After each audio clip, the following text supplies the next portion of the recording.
take a big skeleton and then stab him again and again and again. After guns and magic, I've developed a new technology, a sharpened stick. With my newfound power, I found 15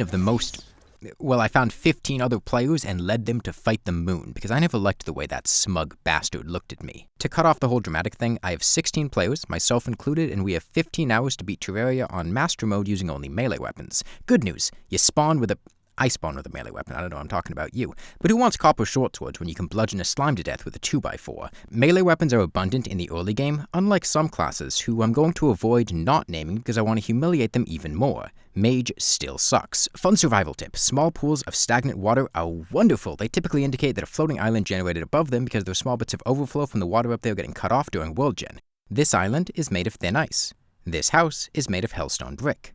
I am evil, and I have a star fury. Like 3 minutes into the game. Well, the dark power of the stars courses through my veins, and will continue to do so for the rest of the game. To the jungle then, because a star fury lets me do whatever the hell I want, and I want to respectfully observe the beauty of nature from a distance. I might have a star fury, but the rest of the server doesn't, so I try to get the materials together to get weapons for them. The blade of grass and thorn choke ram, mainly, although I get some crimtane for blood butcherers too. You might notice that this video's quality is kind of shit. And that's because I only have the original recording for one of the 3 live streams, because this playthrough was like a year ago. So, unfortunately, you'll have to have the same viewer experience as every person who has ever watched a live stream. But hey, it's not that bad. You can watch me sort chests and go through the cyan forest. All the trees here are blue because anything that grows from painted grass inherits the color of that grass. It's a little silly. Back to the jungle, this time in search of honey. The bees of this world have recognized their power and unionized, forming the centralized bee temple. It's a wonderful place to visit, and I do my best to be respectful, doing some sightseeing at the queen's desk and making sure to leave it the same way that I found it for others to enjoy.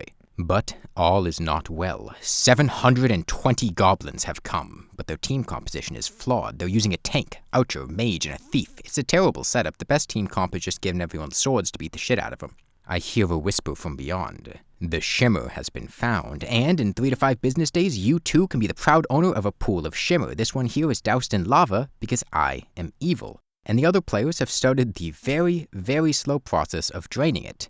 When you have this much liquid flowing at once, the game really struggles to make it move. Not just in that one area, globally. I went to get an obsidian skin potion because, well, we don't have to drain it, we can just go inside of it, and it took ages for this water to flow, and this lava was stuck flowing like this until the server closed. Anyway, much like I enlightened them with the invention of the sharpened stick, I show them a better way to get to the shimmer, one that's in harmony with the natural world, instead of destroying its beauty, a lesson that I hope they'll take to heart. Yeah, no, they don't give a fuck about that. They annihilate beehives with dynamite just to snort the powdered remains through a $5 bill. We kill the Eye of Cthulhu, and then do it again.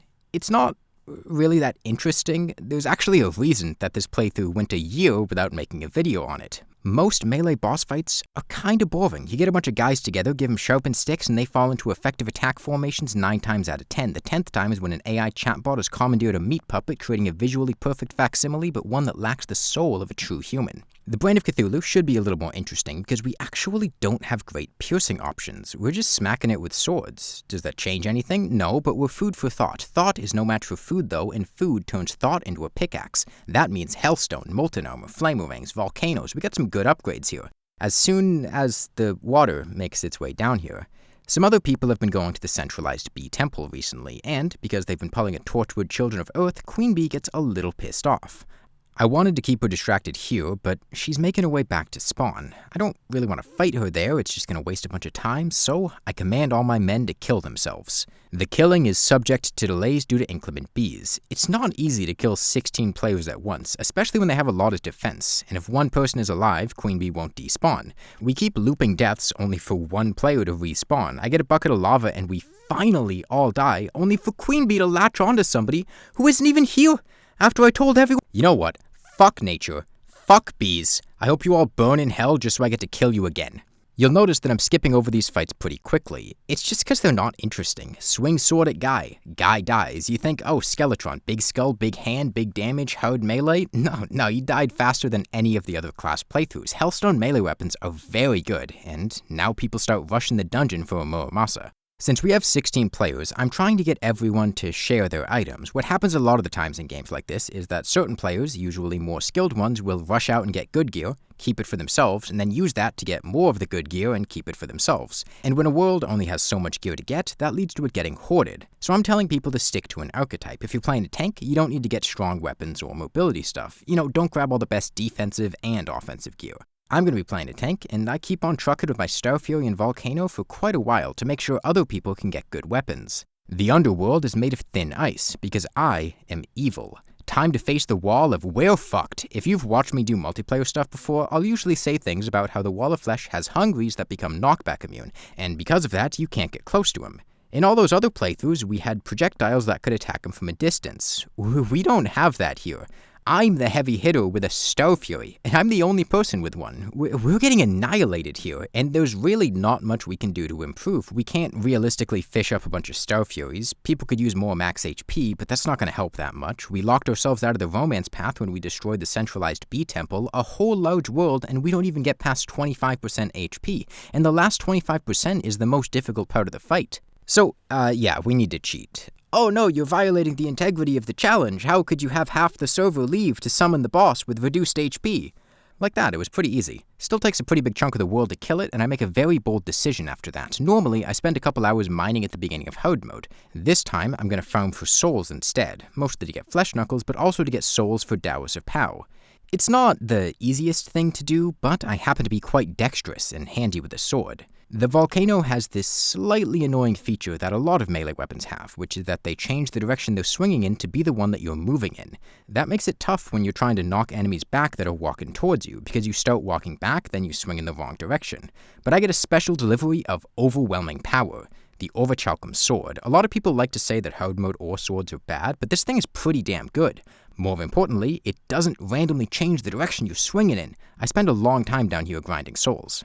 Since I'm playing a tank, I haven't upgraded my weapon much, but I've given everyone else plenty of time. You can see the punchline coming from a mile away. Their weapons all suck, we fail. We have to fix that. Everyone tells me what they're using so I can tell them how to improve. And I tell everyone to just get a Dower of Pow. Melee has a lot of pre-mech weapons, and you know what? All of them are worse than the Dower of Pow against the Destroyer. Except the Drippler Crippler, he's just the Dower of Pow's cooler older brother, but he goes away to college and is only home for the summers. The Dower of Pow is very easy to make and very effective. But summer break is beginning. A bloody tear has dropped from a graveyard. We've got multiple people with fishing rods bringing up whatever they can as we chain blood eel to blood eel. I get one for myself, and then another, and by the end of it all, we've gotten 5 Drippler Cripplers, plus whatever Dower of Pows people could make. We don't all have flails, but almost everybody does, and flail types are super effective against worm types. We did the Destroyer first for a reason. I don't like him, and I want to see him in pain. As a bonus though, it gets us light discs, a pretty effective weapon to attack the other 2 mechs with. We mass produce a few of those and get back to the thrilling gameplay that Melee is known for. Okay, so the bosses aren't the most exciting, but hey, at least we get to farm turtle shells sitting still in a foam for like an hour. There's only one thing that makes me feel alive at this point, and it's the wanton destruction of natural beauty. So, I completely eradicate the centralized bee temple, and we move on to something exciting. Finally, Plantera. In Phase 1, she does nothing. In Phase 2, I'm making small jumps around her with boots. I generally like playing a tank in multiplayer, but when you're in a multiplayer game where everyone is tanky and we have 3 tanks, oh my god, the game gets boring. These boss fights are all a joke, and in between the boss fights, sitting in a fucking foam, grinding. And that's it, there's no escape. Oh, we get our shields. Okay, wow, Golem, super difficult multiplayer boss, usually a highlight of 16-player worlds. He can't even move. We go into a Pumpkin Moon, and you know what? We don't get a single Horseman's Blade. We do a Frost Moon, barely get anything. I don't want to keep playing this. And nobody else does, either. And the whole, hey guys, if you're taking the defensive gear, don't take the good offensive gear. Yeah, the other tanks have Terror Blades. They didn't listen at all. So, we don't keep playing. We just go do the Cultist, we don't even move for it, and then we do the Moonlord. I had taken down the original Mage multiplayer video because, well, I was a bit frustrated doing it. I took down the Melee video because it was fucking boring for like everybody involved. But at this point, we've done all 4 classes with not sucky videos on all of them.